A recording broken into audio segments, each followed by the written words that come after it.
Okay, we're live. Commissioner Paul. Commissioner Jordan. Commissioner Jim? Jordan, can you unmute? Jim, are you there? Now yes, I am.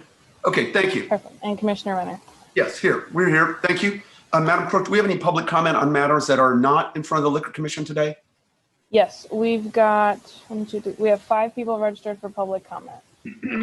Just to clarify, they do need to be not related to anything that we're dealing with today, or they will be out of order. So go ahead, Madam Clerk. Okay, we'll start with, apologize, I'm looking through our list here. While you're doing that, I just want to let you know I'm on the meeting, Mayor. Yes. This is George Boyle. Yeah, George. Thank you. We'll start with Mr. Bentley. Mr. Bentley, can you please click *6? The comments are 3 minutes. Is that correct, Mayor? Yes, correct. Up to 3 minutes, and they have to not be related to things that we're dealing with today.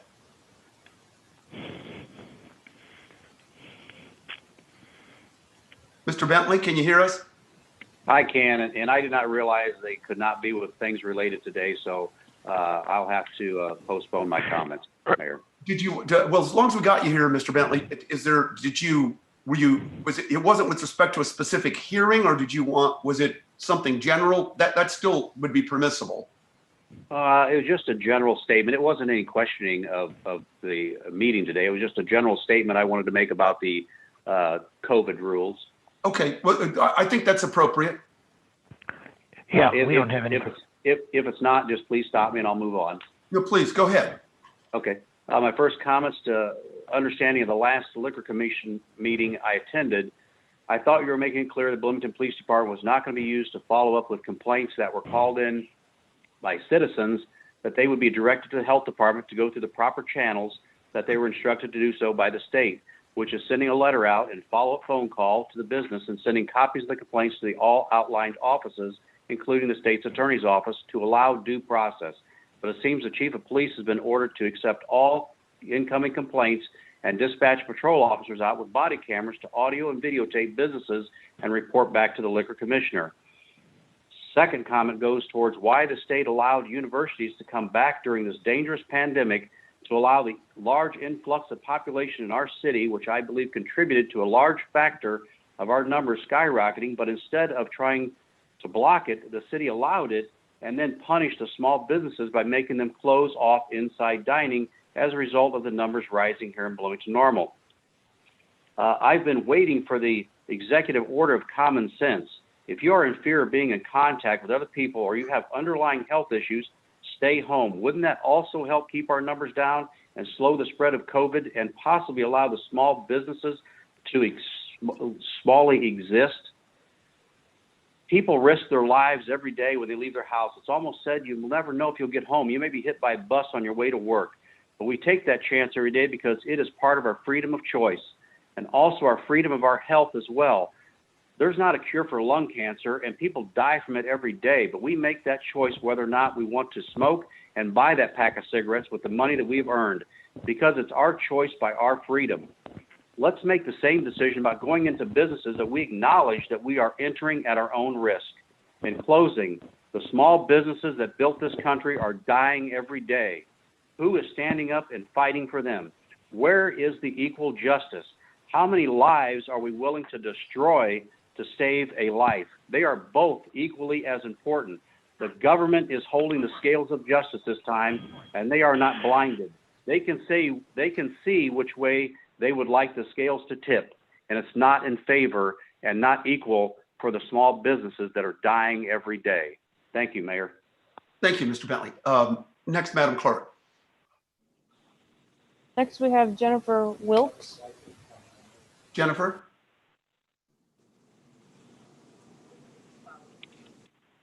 Jennifer, can you hear us? We need you to press *6. You're muted, apparently. Jennifer? Madam Clerk, would you go to the next, and we'll come back to her then, if we can get her online. Yes, I can go to the next person. Yes. We've got John Reed. Mr. Reed? Hello, Mr. Liquor Commissioner. How are you today? We're doing okay. Well, I just want to run a couple figures by you real quick. Today, the health department put out their stats for yesterday. 9,445 total cases, 62 deaths, which comes to a 0.0066% mortality rate. Of those total cases, 15 are hospitalized. That's a 0.0017% hospitalization rate. So for that, you've decided to shut down indoor dining.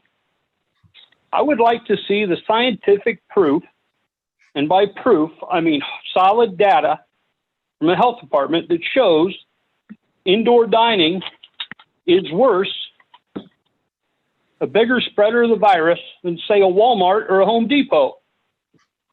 I would be willing to bet you can't provide that evidence. And the CDC just said yesterday that there is no proof that indoor dining inside a restaurant spreads COVID. And it's just sad, Mr. Mayor, and I stand in support of everybody before you today. Every single restaurant owner I'll support. Have a great day. Thank you. Just also for everyone to clarify, we don't usually engage in any kind of conversation, but the city has never made any determination to shut down indoor dining. That is a state law, state edict. And so anyway, next, Madam Clerk. Next would be Jennifer Wilkes. Are you able to hear me? Yes, Jennifer, go ahead. Okay, it is with great duress that I'm addressing the Liquor Commission today regarding the state of our local restaurants. As a respiratory therapist, I've been able to see firsthand the impact that COVID has had on our community and many others. It is tragic, heart-wrenching, and a fight that many individuals like myself will continue to take on until it is over. What is equally tragic and heart-wrenching is the trauma and damage that we are doing to hundreds of individuals in our community that is 100% preventable. I have read posts and statements from many people, including members of our own city council, that have shamed business owners for putting profit above human lives. Comments that state that it is unfair to all the caring businesses who are following the rules at their expense, and it's unfair to the essential workers that risk their lives going to work each day. What is unfair is that local bars and restaurants have indeed followed rules at their own expense, many having to completely change their entire business model in ways they never imagined. I wonder how many business owners these council members have actually spoken with. I will tell you the ones that I have are very open with the fact that they have had little to no profits for several months. They are barely paying the bills, and some may not even be able to end up keeping their doors open at all. This is only the start of the tragedy that we are creating. It is not only owners suffering. Bartending and serving has been a potentially lucrative job for millions of individuals through many of walks of life for decades, and hopefully for many more. Those are some of the people that I'm worried the most about right now. Single parents count on those tips to keep a roof over their heads. How many college students are the first in their family to make it to college and they have to pay their own way? What about the young lady that's trying to save money to get out of an abusive relationship and is waitressing at 2 restaurants? What about the 18-year-old that is aged out of the foster system and has to now support themselves completely with very little help? The list goes on. During the first closure, there was an unemployment stimulus of $600 a week that helped. Now a friend of mine that bartends would be lucky to get $57 a week. And there was only the one-time $1,200 government stimulus that didn't help much. Most Americans do not have adequate savings to survive this. Bar owners have invested in outdoor areas, which is now about a moot point in December, spent extra money on cleaning, cut their capacities, and for some are now working 60 hours or more a week just to barely break even and cannot give any of their employees hours. What about some of the patrons? While so many people are blessed to have amazing families, there are many others that do not have anyone. They go to their favorite establishment on holidays to eat, drink, and visit with a familiar face that the bartender or server provides. That encounter may be the only interaction or feeling of someone that cares about them in their entire life. I know of some of these individuals, and I wonder if they will even make it through this holiday season at all. A restaurant does not have a liquor license that is able to still provide an indoor service because there's nothing that the city can take away from them. The bars and restaurants that do have that liquor license have been grounded for more than a month now after following every single requirement asked of them for 9 months. Not only are the owners suffering, but countless employees, liquor and beer reps, food, delivery, and loyal patrons are being devastated with no end in sight. Hearing that a couple of our illustrious city council members have taken upon themselves to go into different establishments and take pictures, then publicly complain or report them is a slap in the face to every single hardworking citizen of our city. I think that we can all agree that everyone wants to do what's best to stay safe and keep others safe. We need to continue wearing masks, distance when able, and wash our hands. I urge you to stand strong behind the community and not let a few. Jennifer. Okay, thank you. Madam Clerk. That's all that we have. We had 2 more register, but they are not present. Okay, thank you very much. At this point, we're going to move to minutes, consideration of minutes from November 10th, 2020. Excuse me, Commissioner Renner, before we move on to that, can I state that those 2 that were registered that aren't present for the record? Yes, go ahead. We have Skylar Marmaleo and Grant Jones. Okay, thank you very much. Oh, also, Mayor, we did receive an email from the public that had been forwarded to the commission that was on the side of enforcement of the executive orders, and I think that's been before the commission, or at least that public comment has been provided to the commission. Yeah. Okay, thank you very much. Again, I can state her name for the record. Go ahead. Carly Kottner. Okay, thank you. Now we'll go to the minutes. We have minutes from November 10th, 2020 Liquor Commission meeting. And Commissioner Jordan, do you have any changes or amendments, corrections to those minutes? No, I do not. Is that a motion then to approve as presented? I'll make a motion that we approve these as presented, yes. Thank you, and I'll second that. Madam Clerk, would you call the roll? Thank you. Commissioner Jordan? Yes. Commissioner Renner? Yes, thank you very much. The minutes will stand from November 10th, 2020. Next, we move to item number 5, public hearing and action on a request from Green Top Grocery, located at 921 East Washington Street, for a change in classification to a PAS package, all types of alcohol and Sunday sales, as requested by the City Clerk Department. And at this point, Mr. Boyle, you're online, are you? Yes, I am. Okay, and we have anyone here on behalf of Green Top Grocery? Yes, we have Mr. Nicholas Walters. Okay, let me also ask, is there anyone here to speak against this? No, I did not have anyone registered to speak against. No register. Okay, let's go ahead and if you could tell us. Oh, excuse me, you need to be sworn in. I'm sorry, Madam Clerk, would you please swear in? Please raise your right hand. Do you swear firm to tell the truth, the whole truth, and nothing but the truth? Yes, I do. Thank you very much. Can you just outline for us? I mean, obviously we know a little bit about Green Top Grocery, but for the record, could you please explain what the request is and how that would affect your business model? All right. Well, first of all, I just want to acknowledge my appreciation for this opportunity. Essentially, what this does for Green Top Grocery is it expands our revenue and it increases our local impact on the economy. What's unique about Green Top Grocery is for every dollar you spend, that dollar circulates 8 times over in the local economy. And kind of my vision for bringing in spirits is to increase that local participation by bringing in artisan spirits crafted throughout Illinois and surrounding regional states. It's something that our ownership and our community really is excited about. And it's also something that isn't really offered geographically around Green Top Grocery.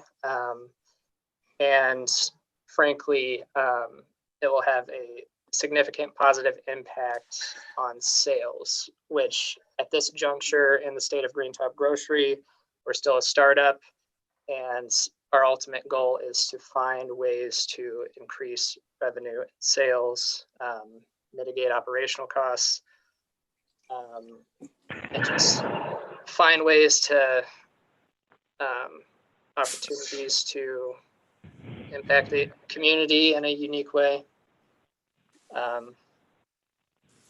Is there anything, Mr. Walters, that's going to is there any difference in how you're going to operate? It's basically you're going to operate the way that you have before. Is that correct? People right. Vaccinated, all the other things that we're talking about. You're just asking Yep. to add this additional increment. Is that correct? Correct. Yes. Okay. Commissioner Jordan, any questions?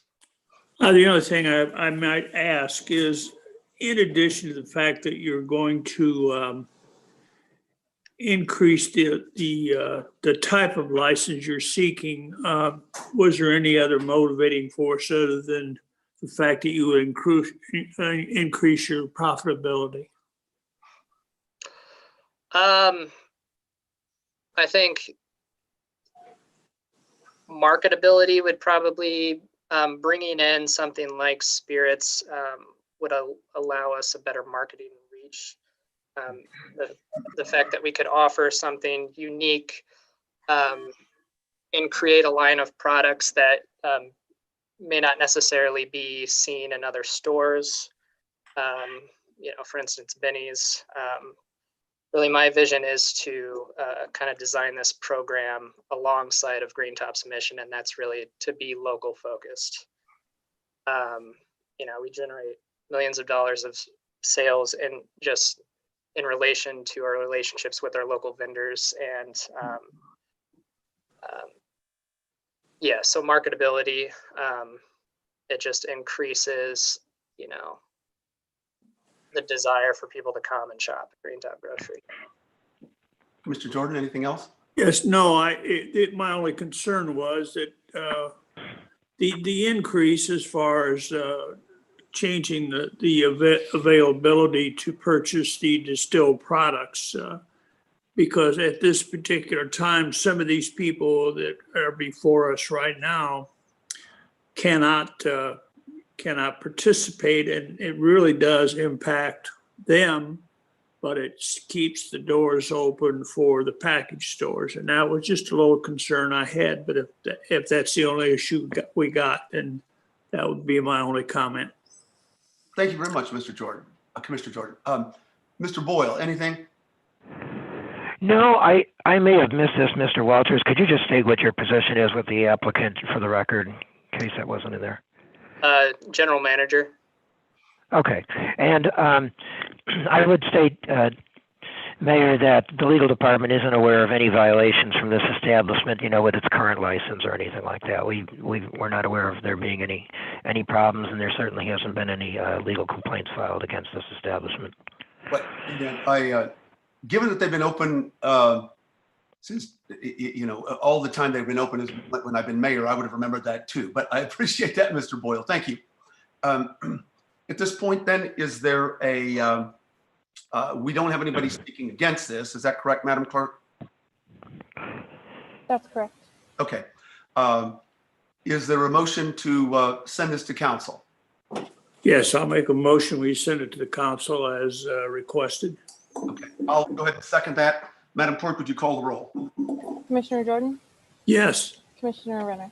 Yes. Okay, this will come, and then Madam Clerk, this will probably come to the council in the January meeting? Yeah, it should be the first meeting in January. Okay, thank you very much. We move next to a public hearing on from Braze at 1406 East Empire, requesting a Class RBS, restaurant beer and wine only, and Sunday sales license. And at this point, Madam Clerk, is there a representative? Yes, we've got Brandon Leach is our representative. Is there anyone that wants to speak? Do we have anybody for or against this? Besides the representative, we don't have anyone registered to speak for or against the application. Okay. So in terms of our representative, you will also, as we have seen with the Green Top, would you tell us how this will affect your business and what this is intended to do? Mr. Leach, can I swear you in, please? Oh, I'm sorry. Yes, thank you. Yes, ma'am. Thank you. Do you swear affirm to tell the truth, the whole truth, and nothing but the truth? I do.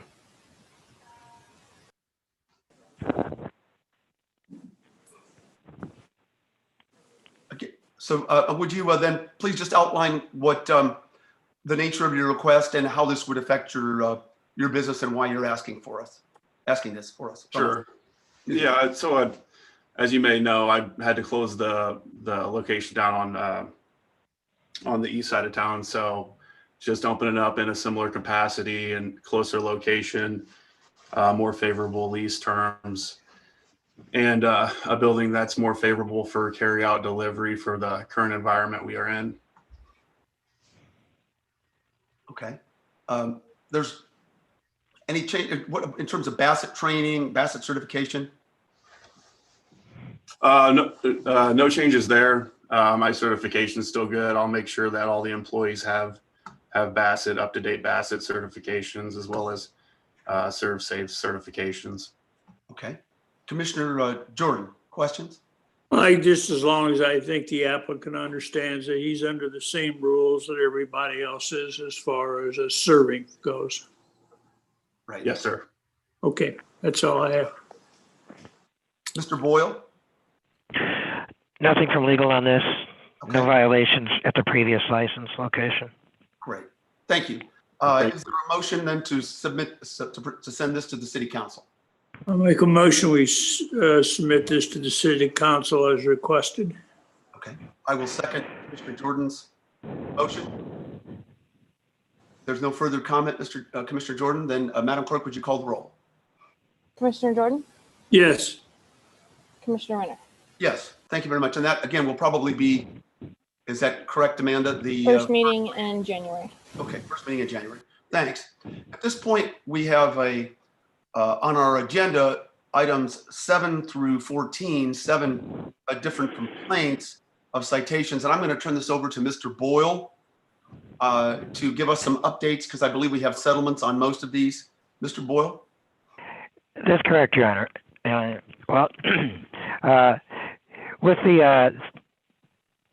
With regard to these cases, the following establishments have settled with the city. That is Applebee's, Cheeks, Parkview Inn, Eastland Suites, and the Garden of Paradise have each admitted to violation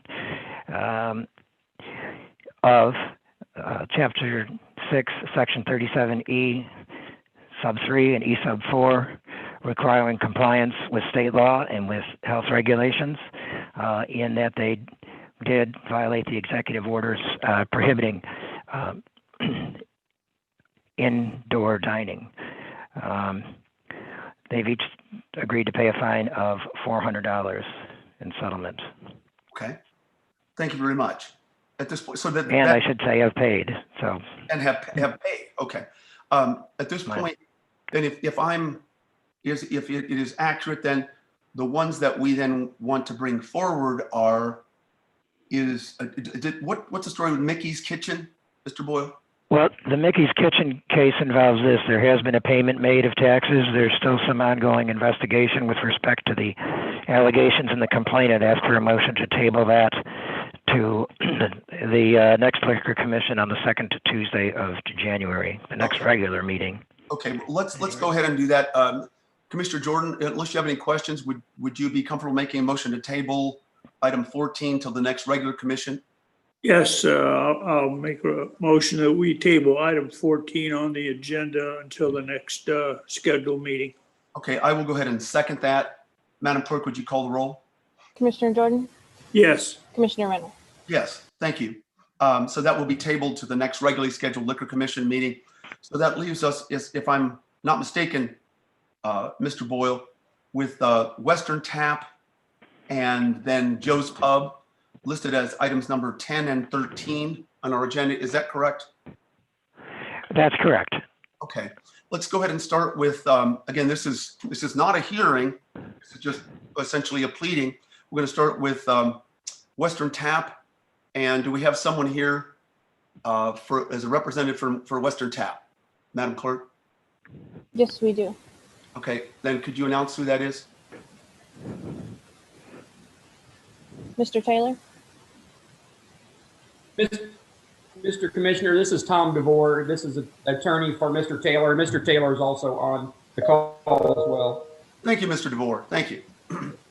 So do we have I'm assuming that if you're representing, are you pleading or stipulating, or do you want a hearing? I will say that we had discussed a potential settlement with Mr. DeVore and not heard back, so I'm not clear as to what Okay, alrighty. Mr. he's DeVore, doing. I'm sorry, sir. I thought my client was on here. Jason, are you there? Can you hear me? Might need *6, Mr. Taylor, sometimes. *6 so we can hear you. Can you hear Jason, can you call me on my There cell you phone are. real quick? And Mr. Mayor, could you move on to the next one and then let me talk to him briefly, sir? Is that Sure, okay? of course, Mr. DeVore. Very happy to do that. Of course. Thank you, sir. We'll go ahead and move on to item number 13, which is Joe's Pub. Do we have someone here representing Joe's Pub? Madam Clerk. We do. So I'm looking through the list. Mr. Wargo is here. I see Mr. Wargo. Could Anthony? you unmute, please? Yes, I am. Thank you. Okay, and I mean, at this point, essentially what we're just asking, obviously Mr. Wargo is not a hearing, but it's just, are you stipulating or do you want a hearing? My understanding was with the receiving the complaint and citation is that what we were here today to do was to explain why I shouldn't be fined or reprimanded, suspended, or revoked. That was what the complaint. I mean, I can go get it and read what it says. So I just had a statement that I wish to make, and then at that point we can go from there. Okay, I mean, I'm sorry, Mr. Wargo, for the whatever miscommunication there might have been, but at this point, we're not going to conduct a hearing at this point. This is just do you stipulate to the facts? Do you agree? Is there a that you were open? Do you disagree? If you don't, then we will have a hearing probably next week, probably a week from today. And that's where we can have a public hearing and go through this. So at this point, I'm guessing. Well, if you could you're going to need to give me a second then too, to confer with the other partners of the business, because my understanding was that this was my explanation of what had occurred. So if you want, I'll mute myself and yeah, I'm sorry. Sorry again. Sorry for the miscommunication. Even in the minutes or the agenda for today, this is clearly listed as a public hearing. But if I could weigh in on that just briefly, Mayor, this might describe a little bit of where the confusion might lie, if there is any. Okay, go ahead. I was contacted by Attorney Rich Marvel on behalf of the establishment and described the setting. He said he would advise accordingly. Of course, I wasn't there, when he spoke with his clients. That wouldn't, that didn't occur. But I will say that he was told that he was advised of a potential settlement offer, and he was also told that was going to be the first. This was going to be essentially a status hearing where there would be a decision as to whether a hearing would be needed. I don't know, again, what Mr. Wargo was told or not. Forgive me, George, but I do apologize for this, but we didn't, why we had a conversation with Mr. Marvel, who has represented us on several other items. However, we did not engage him as representatives for us in this matter. So yeah, he told me later on I got the email. I got the email today from Rich regarding this when we explained to him that we wouldn't need his representation at this point. Right. Okay. Because this was supposed to be a hearing, and as far as I understood, and I wanted to be heard. I wanted to be heard. We wanted to be heard. Sure. But and I certainly obviously understand that. It's that at least in terms of our process for doing this, as Mr. Boyle would say, this is in a sense, the equivalent of a preliminary hearing where you plead. Do you stipulate to the facts? Were you open? Did these things happen or did they not? If not, then if you're saying no, we'll have a hearing, probably next week. So you'll need to give me a moment just to, yes, Mr. Juergens. Of course, Mr. Wargo, of course. Now, Mr. Juergens, I see that you raised your hand. Mr. Juergens, are you there? Yes, can you hear me, Mayor? Yeah, please. If you could help weigh in on this, Mr. Wargo has some questions. Yeah, I was just going to add, on the agenda, it does specifically say it's set for a first appearance. So again, if that communication didn't go through, just wanted to clarify that. But also, if Mr. Wargo, if you're wanting to make a very brief statement along with your plea, that might be something that the liquor commissioner would entertain. If you're looking to settle this, but you want to make a brief statement, I would go back to the liquor commissioner and see if that is something that you would entertain. Well, Mr. Wargo, I'll give you a few minutes to think about that, and then we'll go back to a Western Tap number 10, and we'll come to 13. Well, I guess we're, I think we still have some. Mr. DeVore, Mr. Taylor?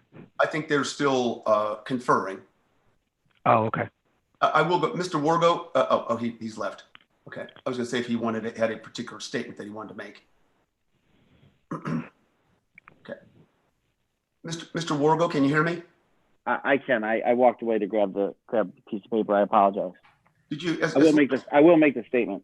Yeah, I can't promise. I can't promise it's briefness. But thank you. We were brought here to explain this. So before we get to the end result, what was brought up to this point, up until the very recent executive order by Governor Pritzker, Joe's Pub has adhered to each of the recommendations set forth by the CDC, the IDPH, and the McLean County Health Department. In fact, we've spoken to the McLean County Health Department on several occasions regarding our decisions of how we're operating our business. We worked with the local health department on how to get open and how to stay open. Joe's staff members, they wear masks with all interactions with guests, dine-in, and carry-out, dating all the way back to the ban on indoor dining, was lifted in June of this year, June 26th. Mask wearing is a requirement for all of our staff, both front of house and in the kitchen, regardless of the guest interaction. Guests were and are required to wear masks whenever entering the building, when they were seated, using the restrooms, or moving about freely within the store. We ask that masks are worn whenever guests are not actively eating or drinking. Joe's staff has worked tirelessly to ensure the highest sanitation quality as we have in the past. We instituted new policies and purchased new products to ensure that the equipment and the products that we use by our guests were both clean and sanitary. We removed tables and chairs. We removed seats at the bar to ensure social distancing was followed.